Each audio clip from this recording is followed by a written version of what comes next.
अगली जो महत्वपूर्ण खबर है वो रबी की फसल को लेकर है।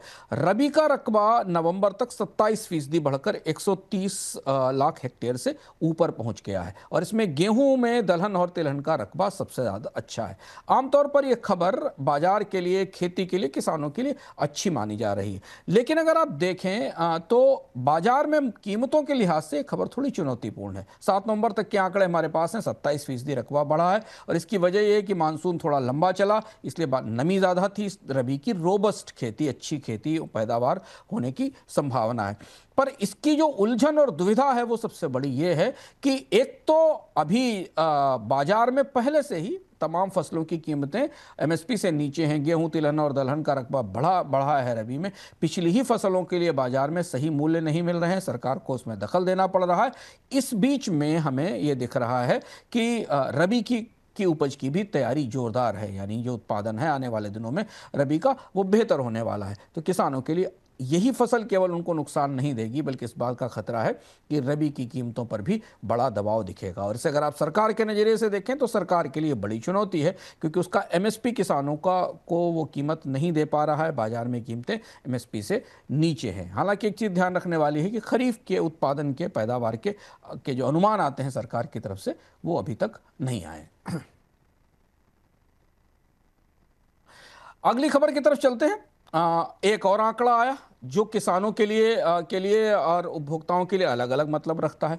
रिटेल महंगाई दर में गिरावट आई, एक दशक के सबसे निचले स्तर पर है। महंगाई दर केवल 0.25% रही और ये गिरावट खाद्य महंगाई में कमी के कारण हुई। अगर उपभोक्ताओं की दृष्टि से आप देखें तो ये अच्छी खबर है, ये कि उपभोक्ता महंगाई में कमी आ रही है और खाद्य महंगाई दर तो माइनस में है, 5.02% के आसपास। खासतौर से सब्जियों की कीमतें कम हुई हैं, दालों और मसालों की कीमतें नेगेटिव जोन में पहुंच गई हैं।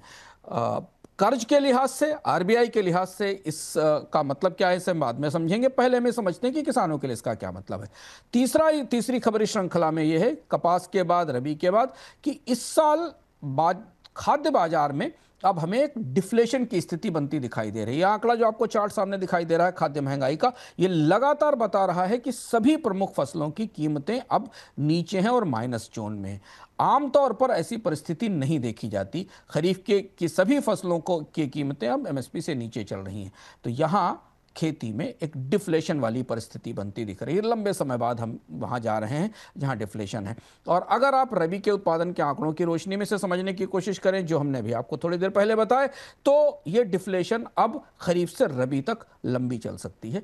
किसानों के लिए यह आने वाले दिनों में बड़ी चुनौती होगी कि उन्हें बाजार में सही कीमतें नहीं मिलेंगी। अर्थव्यवस्था के ताजे आंकड़ों में हम ग्रामीण क्षेत्र से बेहतर मांग आती देख रहे थे, पर अचानक वहाँ परिस्थिति थोड़ी चुनौतीपूर्ण बनती दिखाई दे रही है।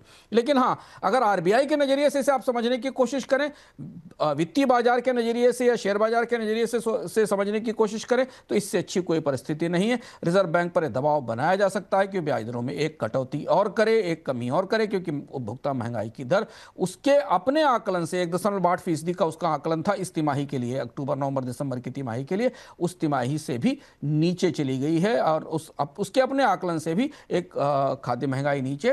और खाद्य महंगाई ने आरबीआई को भी और वित्त मंत्रालय को भी सरप्राइज किया है। आरबीआई की सरप्राइज ब्याज दरों के साइड में है। वित्त मंत्रालय के लिए चुनौती है कि वो किसानों को ये उन फसलों की कीमत कैसे सुनिश्चित बाजार में करा पाएगा। शेयर बाजार ने इसे अपने तरीके से पढ़ा और इसलिए आज हमने बाजार में तेजी देखी, क्योंकि जी। मांग की खाद्य महंगाई नेगेटिव जोन में चली गई।